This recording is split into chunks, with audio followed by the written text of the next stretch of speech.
अस्सलाम वालेकुम गाइस, उम्मीद करती हूँ आप सब लोग खैरियत से ठीक ठाक फिट फाट होंगे। और फाइनली जी आज निकाह का दिन आ ही गया। इस वक्त इतना ज़्यादा शोर हो रहा था कि फिर अम्मी ने सबको ज़रा चुप करवाया कि भाई निकाह हो रहा है, भी चुप हो जाओ। निकाह पढ़ाने के लिए हमारे चाचू के दोस्त तशरीफ़ लेकर आए हैं और जिस तरीके से उन्होंने निकाह की शुरुआत की और वो जो तमहीद बानी है आप लोग अभी देख भी रहे हैं। इससे पहले आज तक हमारी फैमिली में इस तरह से निकाह नहीं हुआ करता था, लेकिन आज जो है ये नए तरीके से निकाह होने जा रहा है। पहले बस वो सिंपल अल्फाज कहते थे और दुआ हो जाती थी। अच्छा भाई, इस दिन का है ना हर लड़के और लड़की को शिद्दत से इंतज़ार होता है। ठहरें ज़रा, कहाँ जाना है आप लोग? आइए चलें सब मिलकर इस निकाह में शामिल होते हैं, इस दुआ के साथ कि अल्लाह ताला हर बहन बेटी के नसीब अच्छे करे और उनको अपने घर का कर दे। हक महर 25,000 रुपये के एवरेज निकाह हुआ। मोहम्मद राशिद को निकाह पढ़ाने की इजाज़त देती है।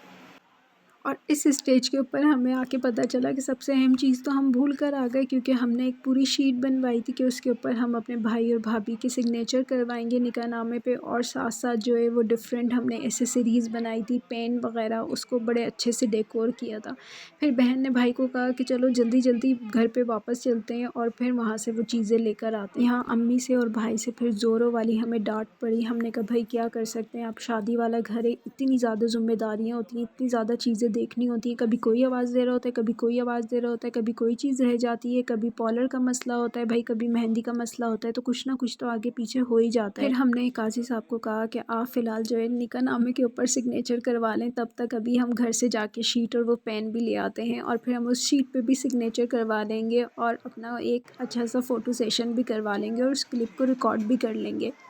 निकाह पढ़ा लिया गया था और फिर यहाँ क्या हुआ कि एक और सीन फिर पेश आया कि पेपर के ऊपर पेन चल ही नहीं रहा था और नीचे कोई गत्ता वगैरह कोई शीट थी ही नहीं। फिर किसी ने मशवरा दिया कि भाई पर्स को नीचे रखो, उसके ऊपर पेपर को रखो और फिर साइन करो। फिर जाके साइन हुए। हमारी दुल्हन बेचारी कंफ्यूज हो गई थी, तो हमने उसे तसल्ली दी। हमने कहा कोई मसला नहीं है भाई, ये छोटी मोटी बातें ये हो जाती हैं। और ये कहते हैं ना कि हर चीज़ शादी में जो होती है ना वो आपके लिए आपकी शादी को और आपके जो इवेंट को जो है और ज़्यादा यादगार बनाती है। तो इसलिए आपने बिल्कुल परेशान नहीं होना है, कोई टेंशन नहीं लेनी है, जो हो रहा है बस होने दो। यहाँ काजी साहब बता रहे थे कि भाई 4 जगहों पे 4 पेपर्स पे साइन करने हैं। अच्छा मुझे लगा कि वो ये पूछ रहे हैं कि 4 नंदे हैं, तो मैंने हंस के कहा हाँ 4 नंदे हैं। निकाह वाला जो दिन होता है ना, इस दिन को कोई दुल्हन जो है ना वो लफ्ज़ों में बयान नहीं कर सकती। उस वक्त आपकी ऐसी कैफियत होती है, समझ में ही नहीं आ रहा होता है कि दिल रो रहा है, हंस रहा है, क्या मतलब कुछ पता नहीं चल रहा होता है। ये जो लम्हा है ना, ये बहुत सारे जज्बात का आपका मिक्सचर होता है। आप ये नहीं कह सकते कि मुझे डर महसूस हो रहा है या मुझे घबराहट हो रही है, मुझे बेचैनी हो रही है या मुझे खुशी है। उस वक्त की कैफियत कोई भी दुल्हन लफ्ज़ों में बयान नहीं कर सकती है। जो भी व्यूवर्स जो शादीशुदा हैं वो इस बात को, मेरी इस बात से ज़रूर एग्री करेंगे और मुझे कमेंट बॉक्स में बताएंगे कि मैं सही कह रही हूँ या गलत कह रही हूँ।